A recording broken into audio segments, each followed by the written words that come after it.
Look around the room you're in right now. The walls, the warm air, the simple fact that you are not cold. You probably never think about it.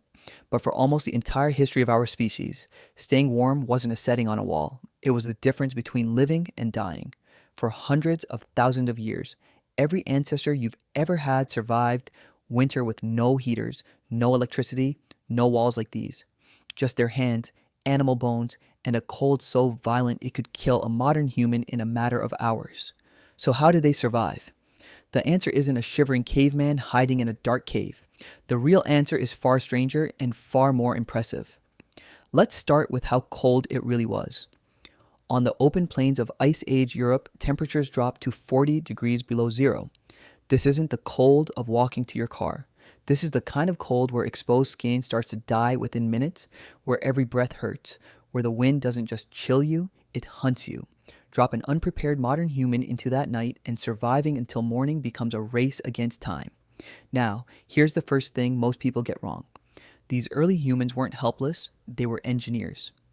In what is now Ukraine, near a village called Mezhirich, archaeologists found something that stopped them cold. Not caves, not simple huts. Imagine standing in the snow and watching it rise out of the darkness. A house built from mammoth skulls and curved tusks. Not one or two bones, thousands of them. Massive skulls sunk into the frozen ground as a foundation, tusks bent into a great dome, the whole thing wrapped in heavy hide to block the wind and shed the snow. Some of these homes stretched 40 feet across, built from the remains of dozens of mammoths. No machines, no metal, no blueprints. That is not survival instinct. That is architecture.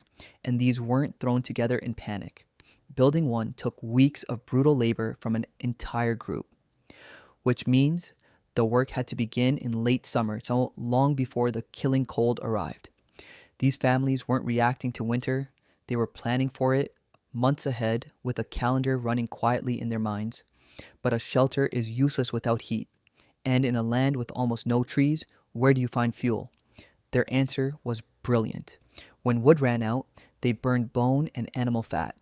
Fat burned slow and steady, releasing heat for hours, and they didn't burn carelessly. They managed their fire like the precious resource it was, treating fuel as something to be protected, not wasted. So they had shelter, they had heat, but surviving winter wasn't only about getting through the day. The hardest part came after sunset.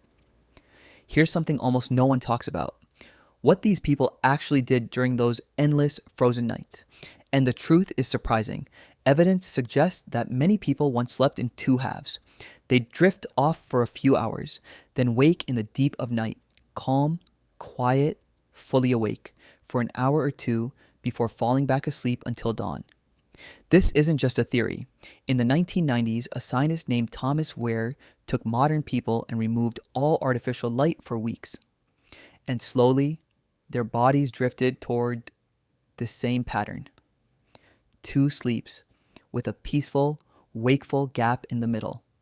It may have been Tabanuno's part of an older rhythm still sitting quietly inside us. So, what happened in that gap around the fire? Something beautiful. While the world outside was locked in ice, the people inside talked. And studies of the last groups on Earth still living this way reveal something striking. During the day, talk was practical. Hunting, food, survival. But at night, by firelight, the conversation transformed. Most of it became stories. The fire was the first theater, the first classroom, the first place we passed down who we were. Some researchers believe those long winter nights may have created the time and the conditions for much of humanity's early creativity. The art that defined us wasn't made in the easy warmth of summer. It was shaped by firelight. Inside bone houses, while the frozen world waited outside. When the ice age finally ended and the world warmed, all of this slowly faded away. The knowledge wasn't destroyed. It just wasn't needed anymore. And here's the humbling part. Today, modern Arctic engineers and military survival programs are studying these ancient shelters and learning from them. We forgot what they knew. Then we spent a century rediscovering it, only to realize they had solved the problem thousands of years earlier. So look around your warm room one more time. that comfort you never think about? It was once the hardest thing in the world to achieve.